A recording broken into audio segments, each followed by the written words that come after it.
Talvez eu não tenha deixado a mensagem tão óbvia, porque muita gente achou que meu filme era um ataque à religião e à fé das pessoas, quase um filme anti-natal, mas definitivamente não era sobre isso. Disse o diretor Lewis Jackson, mais ou menos com essas palavras, em uma entrevista onde ele comentava sobre a recepção de um dos seus filmes mais importantes. No fim de 1980 era lançado um pequeno filme de terror ambientado na época do Natal, com uma história envolvendo trauma, repressão sexual e moral, assassinato e uma forte crítica à comercialização das datas festivas.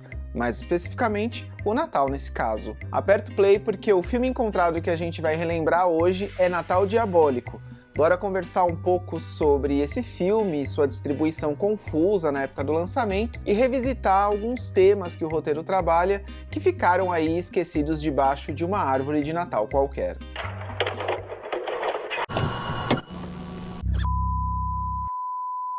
Oi, eu sou o Felipe Pérez e seja muito bem-vindo e bem-vinda ao Filmes Encontrados, um espaço para quem é apaixonado por filmes e séries de terror e suspense. Se esse é seu primeiro vídeo por aqui, te convido a se inscrever e ativar o sininho de notificações porque toda semana tem conteúdo novo. Os vídeos longos têm saído às terças, que eu chamo de terças de filmes encontrados, e nas quintas eu sempre publico um short também. Escrito e dirigido por Lewis Jackson, Natal Diabólico foca sua história em Harry, que quando era criança presenciou uma cena que destruiu toda a imagem que ele tinha construído ao redor do Natal e da figura do Papai Noel.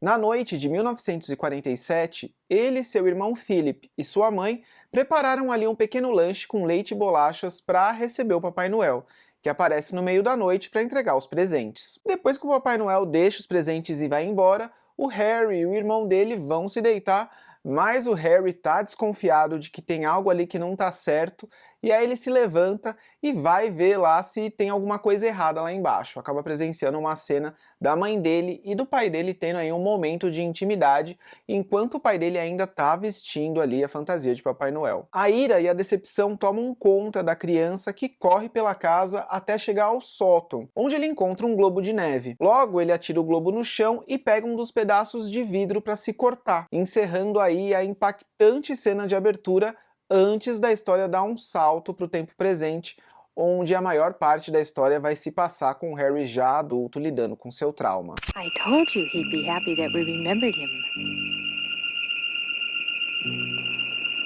This Christmas, Santa's going to make everyone happy. Descobrimos então que o Harry cresceu completamente obcecado pelo Natal e pela figura do Papai Noel, chegando a conseguir um emprego em uma loja de brinquedos do qual ele já até trabalha há bastante tempo, né, quando a gente começa a acompanhar ali o tempo presente, a ponto dele até já ter saído da linha de produção e já está ali responsável por questões administrativas mais importantes em termos de carreira. Já seu irmão Philip se casou, teve 2 filhos e vive bem financeiramente, enquanto o Harry tem uma vida mais modesta e reclusa, sem relacionamentos ou amizades profundas. À medida que vamos acompanhando mais de sua rotina, a gente vê como a situação que ele viveu lá na infância, né, durante a cena de abertura, marcou ele para sempre, já que em seu dia a dia ele tem um hobby bem peculiar de julgar e observar as crianças do seu bairro com base em sua régua moral do que é certo, né, do que é ser um bom garoto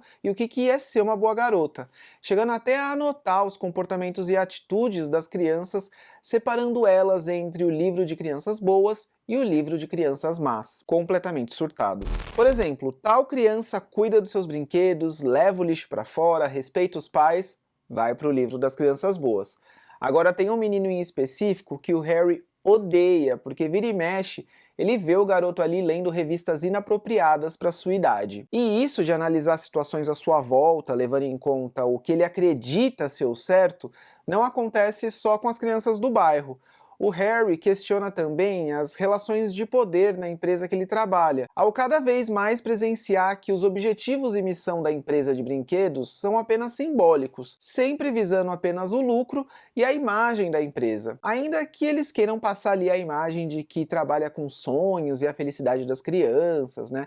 Não só das crianças, como também de seus funcionários. Tudo balela. A virada de chave do Henry acontece em dois momentos bem importantes do filme. Um deles é quando, anos após de dedicação à empresa, ele se vê enganado por um de seus colegas de trabalho. E também uma outra situação que é quando ele percebe que as ações sociais da empresa são vazias e sem real propósito, como no caso de uma doação que é feita para um hospital, mas que é feita sem pensar em quantidade ou mesmo como atender uma demanda que aquela ação exigia. Com seus ideais colocados à prova, o Harry está decidido a fazer justiça com as próprias mãos e assim assume a persona do Papai Noel, alternando aí momentos de felicidade com quem acredita no espírito natalino e compartilha isso com ele, e aí alternando aí com os momentos sangrentos onde ele mata quem tira sarro do que ele acredita, que vão acontecendo de acordo com os cenários que ele vai esbarrando.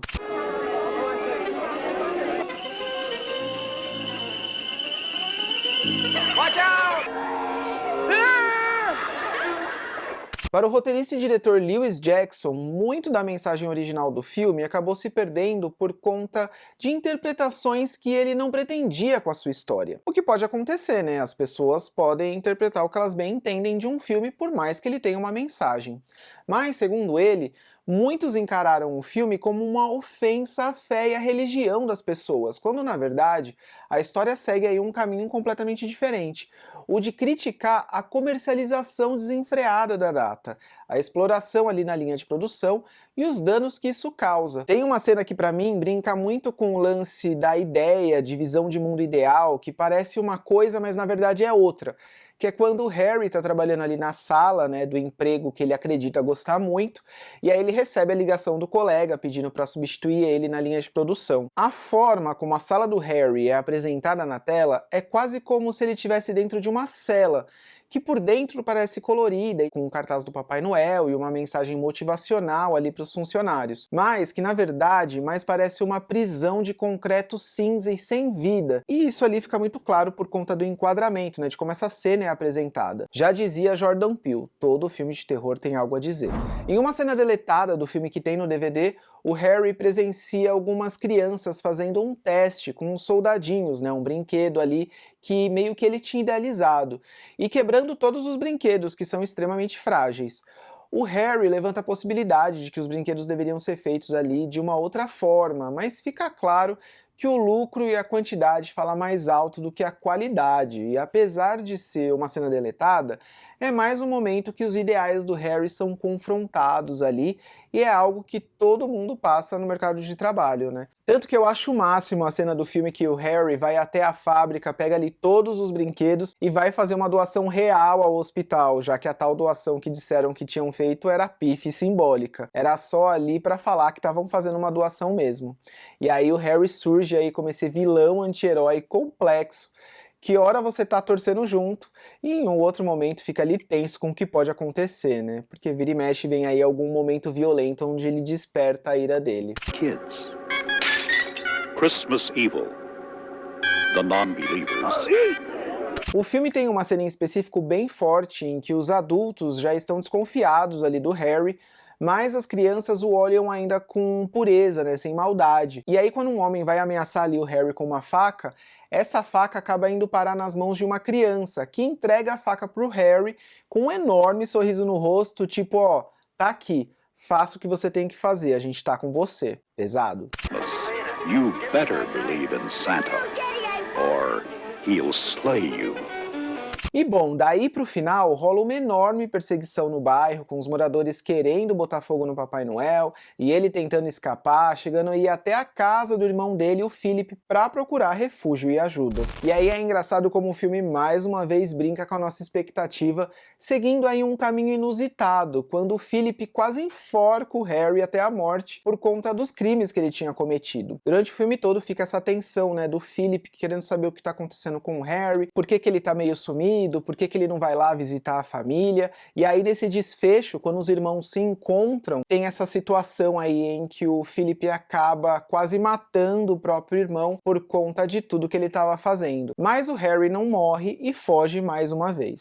E nessa fuga, o Harry vai rumo aí a um desfecho fantasioso e simbólico que encerra a história dele de uma maneira perfeita e aberta a mais de uma interpretação. E digo isso porque, no final, o que deveria encerrar como um terrível acidente de carro, termina, na verdade, com uma imagem em forma de sonho, com o carro do Harry voando pelo céu como se fosse, de fato, o trenó do Papai Noel indo em direção à Lua. Uma rima visual que liga as cenas que abre e encerra o filme, com a imagem da lua cheia no céu, como se o Harry tivesse reconquistado aquela magia do Natal que ele tinha quando criança. E aí dá pra você interpretar como você bem quiser. Será que o Harry morreu enforcado pelo Philip naquela cena lá na casa do Philip?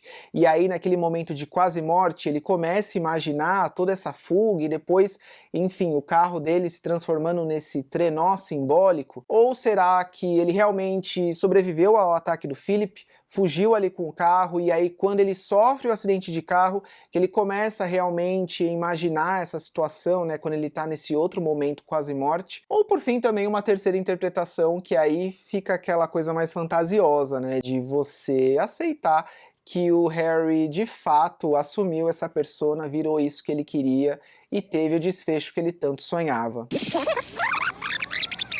E bom, voltando lá para 1980, Natal Diabólico foi lançado em um ano que os filmes de terror com datas comemorativas ganhavam as telas, né? Ainda mais levando em conta o enorme sucesso de Halloween, 1978, que abriu portas para que diversos outros filmes ganhassem luz verde ou tentassem mesmo replicar a fórmula do filme. Isso sem mencionar o clássico Black Christmas de 74, que também inspirou muito do que veio depois. Ainda que tenha sido só lançado em 1980, a ideia de Natal Diabólico já existia pelo menos 10 anos antes disso.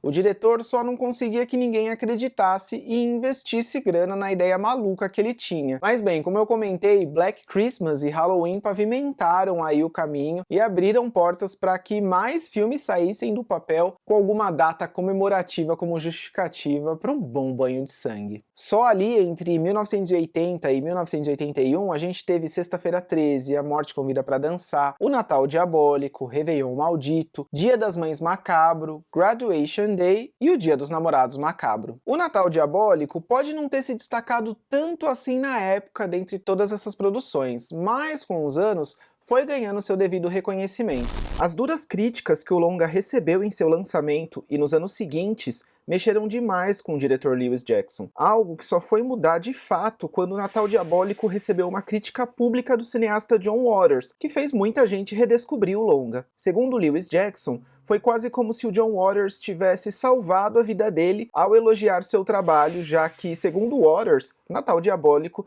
é um dos melhores filmes de Natal já feitos. Muito legal, né? Dentre algumas curiosidades, vale ressaltar que o filme contou aí com um orçamento estimado em $750 mil, e que o título original do filme, idealizado pelo diretor, era You Better Watch Out, que inclusive é o título que aparece ali no começo do filme mesmo, enquanto você está assistindo. Em uma entrevista feita para um dos lançamentos em DVD nos anos 2000, o diretor comentou que o processo de distribuição do filme foi um pouco conturbado, e que não sabiam muito bem como divulgar ou lançar o filme da forma certa.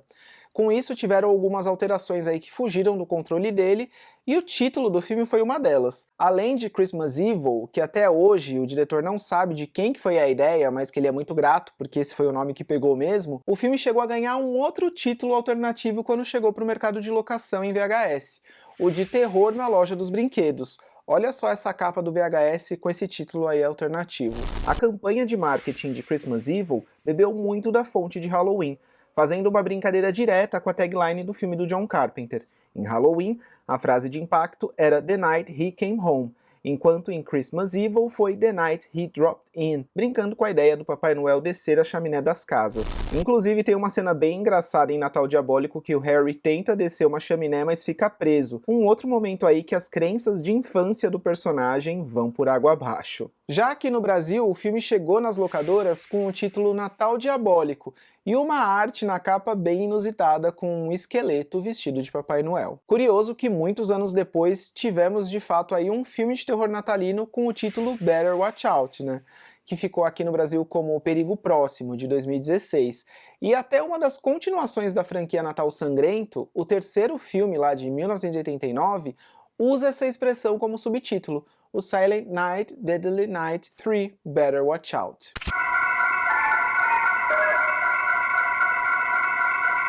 Christmas Evil, the night he dropped in.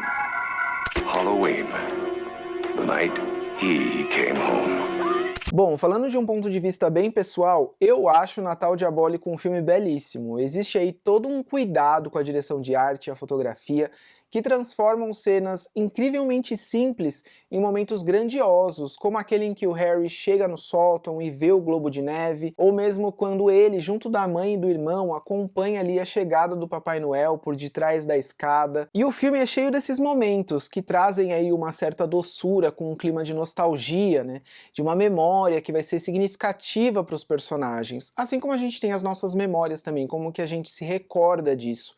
Eu acho que a cena de abertura do filme, por exemplo, a forma como ela é apresentada pra gente, ela surge ali mesmo como se fosse uma memória, né? A forma como ela é filmada.